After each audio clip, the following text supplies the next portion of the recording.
Welcome to Historic Isles, where the past is never silent.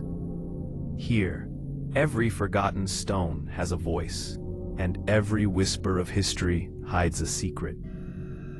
This isn't the history you learned in school. It's the story buried beneath the ashes, carved into old wood, written in the blood of those who dared to remember. From the fires of the witch trials to the shadows of forbidden cults, from lost pagan rites to the myths that shaped empires, we traveled deep into the hidden chapters of human belief. Each episode is a descent into the unknown, where reason meets ritual and faith bleeds into fear. So, light your candle, step quietly, because on Historic Isles the veil between past and present is paper thin, and sometimes when the wind shifts, you might just hear the old gods breathing again. The whisper beneath civilization. Some words vanish the moment they are spoken. Others refuse to die. They linger, haunting time itself. And among those eternal echoes stands one word: witchcraft. Born from the smoke of fear, whispered through trembling lips in the dark, it should have perished in the flames that consumed its believers. But it didn't. It endured, kept alive by the very souls it sought to silence. When Gerald Brosseau Gardner wrote Witchcraft Today in 1954, he wasn't simply writing a book. He was unlocking a forgotten door. A door civilization had sealed centuries ago. Behind that door waited something, ancient and untamed. A religion older than any church. A craft older than any kingdom. And a memory the world tried to erase through fire and fear. Gardner opens not as a mere historian dissecting folklore, but as a witness, a man claiming to have seen what the world insists is gone. He proclaims that witchcraft, the old religion, still lives. Its followers, once called the wise, never vanished. They simply learned to hide. They wrapped their rituals in fairy tales, their chants in nursery rhymes, and their temples beneath the open sky. In these opening pages, Gardner delivers his thunderous truth. Witchcraft is not dead. It breathes in silence, concealed beneath folklore and superstition, waiting for the world to remember. He speaks not of myth, but of memory. He claims to have met those who trace their lineage back to the covens of old, men and women who still honor the goddess and the horned god in moonlit circles far from the gaze of civilization. And with that declaration, the reader and the listener is pulled not into history, but into a living mystery.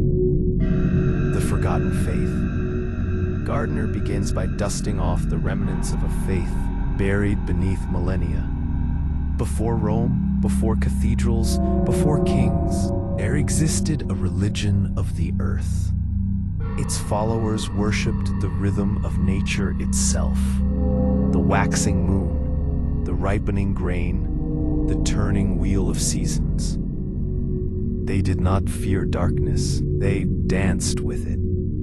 These were the pagans, not demons, but dreamers. Farmers, healers, midwives, and mystics. Their rituals were not acts of rebellion, but celebrations of life's balance, fertility, death, and rebirth. They honored two divine forces: the mother goddess, source of creation, and her wild consort, the horned god, symbol of freedom, passion, and the animal spirit within all things. When Christianity rose across Europe, it destroy this ancient worship overnight. It absorbed it. The goddess was reimagined as the Virgin Mary. The horned god was recast as the devil. Pagan festivals were reborn as church holidays. Yule became Christmas. Samhain became All Hallows Eve. What began as a baby, faith became a revolt of spirit, a rebellion against forgetting. He portrays these witches not as monsters of legend, but as custodians of ancient wisdom. Their knowledge of herbs and stars, of healing and omen, was inherited from a world that saw no separation between magic and nature. When the witch hunts began, that wisdom turned to ash. But Gardner reminds us, ideas cannot burn. The smoke of those pyres only carried the whispers farther, and the survival of the old ways. Gardner then steps further into revelation. He claims to have encountered living witches, descendants of the old faith, protectors of the hidden flame. He describes secret initiations, moonlit vows, and the drawing of sacred circles where no church bells ring. The craft, he says, survived through disguise. It hid behind tradition, the maypole dance, the lighting of bonfires at midsummer, the tossing of salt, the knocking on wood. To the unknowing, these were simple customs.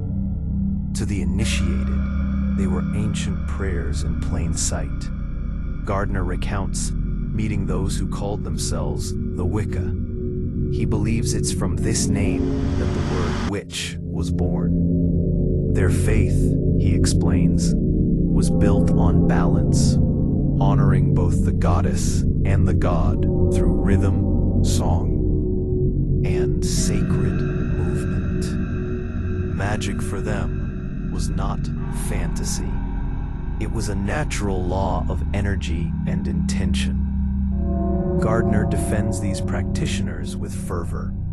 He rejects the centuries of propaganda that painted them as devil worshippers.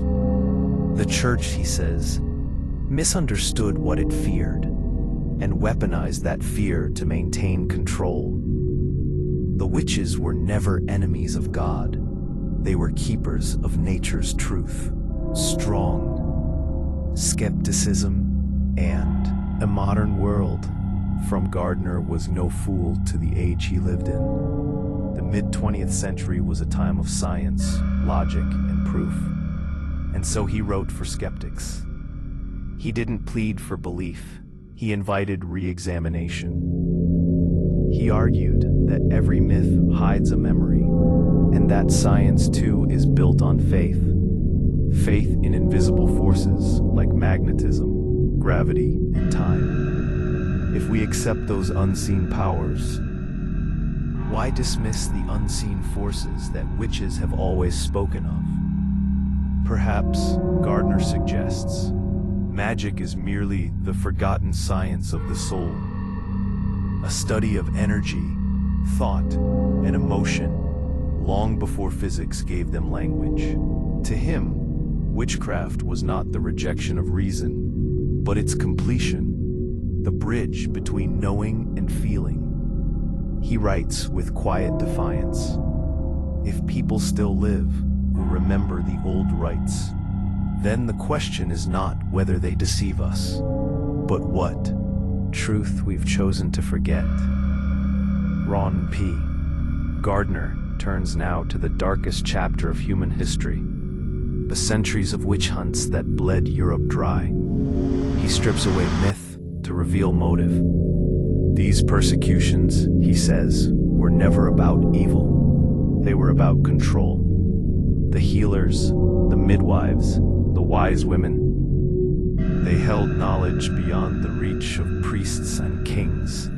They understood the seasons, the herbs, the body, the spirit, and that made them dangerous. So the church branded them as heretics. and the world learned to fear its own wisdom. Gardner writes with sorrow, calling the witch trials not a war on sin, but a massacre of understanding. He calls it humanity's greatest tragedy, the burning of its own teachers. But even as fire consumed the bodies, the spirit endured. Ashes scattered, and from those ashes, the craft began to rise again. Gardner's declaration. Here Gardner steps into the light of his own story. That witchcraft will not die. It will transform. And time proved him right. From his declaration, modern Wicca was born, a living faith practiced today by millions across the world. The eternal circle. The camera drifts through fog and forest, over weathered stones marked with forgotten signs. The voice grows quiet. The old ways never died.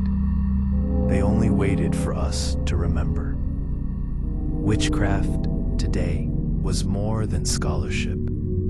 It was a resurrection. It redefined the witch, not as a villain, but as a mirror, reflecting humanity's yearning for freedom, nature, and wonder. To study witchcraft, Gardner wrote, is not to chase superstition, but to listen for the world's oldest rhythm, the heartbeat of earth, moon, and flame. And as the sound fades, one truth remains. Somewhere in the quiet places between dusk and dawn, the old drums still beat, and through them, the craft still lives, and that the soul of humanity still beats in rhythm with the moon. The flames that once burned witches could not burn memory. They could not burn the longing for freedom or the need to believe in something wild and beautiful. And so the circle turns again. The old gods are not dead.